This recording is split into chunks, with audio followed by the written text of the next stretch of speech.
कोविड-19 महामारी की दूसरी लहर के बीच एक बार फिर अंडों की मांग बढ़ गई है।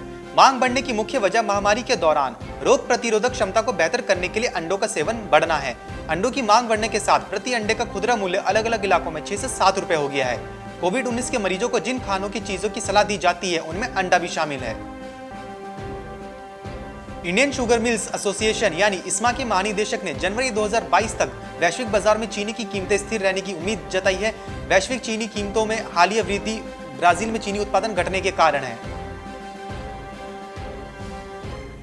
डिजिटल कृषि को बढ़ावा देने के लिए केंद्रीय कृषि मंत्रालय ने एग्री बाजार से महत्वपूर्ण करार किया है। बता दें कि एग्री बाजार कृषि प्रौद्योगिकी बड़ा मंच है।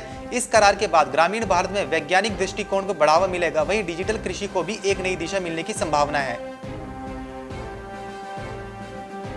झारखंड के धनबाद में सरसों तेल के भाव में नमी आने के बाद अब प्याज का तेवर चढ़ने लगा है। बीते 10 दिनों में प्याज की खुदरा कीमतों में 4 रुपए की बढ़ोतरी दर्ज की गई है। बाजार जानकारों की माने तो आने वाले दिनों में प्याज की कीमतों में और इजाफा संभव है। बाजार जानकारों की माने तो पिछले दिनों आए 2 चक्रवात तूफानों के कारण महाराष्ट्र में गोदाम में रखे प्याज पर बुरा असर पड़ा है। महाराष्ट्र और दक्षिण भारत से ही प्याज महंगी आ रही है।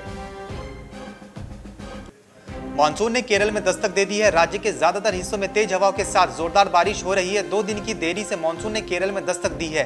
केरल के ज्यादातर हिस्सों में तेज हवाओं के साथ बारिश हो रही है। मौसम विभाग के मुताबिक अगले 2 दिन में साउथ केरल, लक्षद्वीप, कर्नाटक पहुंचेगा। मौसम विभाग ने अनुमान जताया है कि 10 जून तक मुंबई पहुंचेगा मानसून। आईएमडी के मुताबिक पूरे देश में 101% बारिश का अनुमान है। केंद्रीय कृषि मंत्री नरेंद्र सिंह तोमर ने कहा है कि कृषि अर्थव्यवस्था हिंदुस्तान की ताकत है। इस अर्थव्यवस्था को ताकतवर बनाना केंद्र और राज्य सरकार की जिम्मेदारी है। उन्होंने कहा कि आवश्यकता है कि किसानों की फसलों की उत्पादकता बढ़े, कृषि और उद्यानिकी की फसलों का प्रसंस्करण हो और किसानों को उनकी उपज का वाजिब दाम मिले। मध्य प्रदेश के हरदा जिला मुख्यालय स्थित कृषि उपज मंडी में विशेष रूप से मूंग की खरीदी के लिए नई व्यवस्था शुरू की गई है। इसमें 50% मूंग और 50% अन्य उपज खरीदी जा रही है। कोरोना कर्फ्यू के बाद से शुरू हुई मंडी में खरीदी के दौरान प्रतिदिन आवक बढ़ रही है।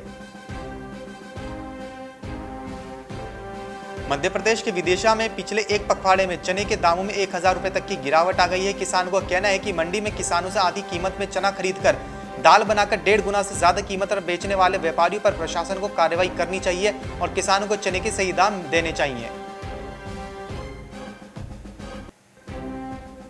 नेपाल और बांग्लादेश जैसे पड़ोसी देश अपने यहाँ की कुछ चीजें भारतीय बाजार में बेच सकें, इसके लिए दक्षिण एशियाई शुल्क मुक्त व्यापार साफ्टा बनाया गया था, लेकिन इसका अब दुरुपयोग होने लगा है। खबर आई है कि इन दोनों देशों के व्यापारी बाहर से सस्ते सोयाबीन और पाम तेल मंगाकर उसे 0 ड्यूटी पर भारत भेज रहे हैं। इससे भारतीय कारोबारियों को नुकसान हो रहा है, जो कि शुल्क के साथ इन तेलों का आयात करते हैं। इसके साथ भारत सरकार को भी हर साल करीब 1200 करोड़ रुपए का राजस्व का नुकसान हो रहा है। देश में खाद्य तेलों के दाम आसमान छूने लगे हैं। इसे देखते हुए अब केंद्र सरकार खाद्य तेलों के आयात कर को घटाने की तैयारी कर रही है। इससे तेल के दाम में कमी आने की संभावना बनेगी। कुछ वरिष्ठ अधिकारी से हवाले से यह खबर आई है कि इसमें राहत देने के लिए टैक्स घटाने की तैयारी हो रही है।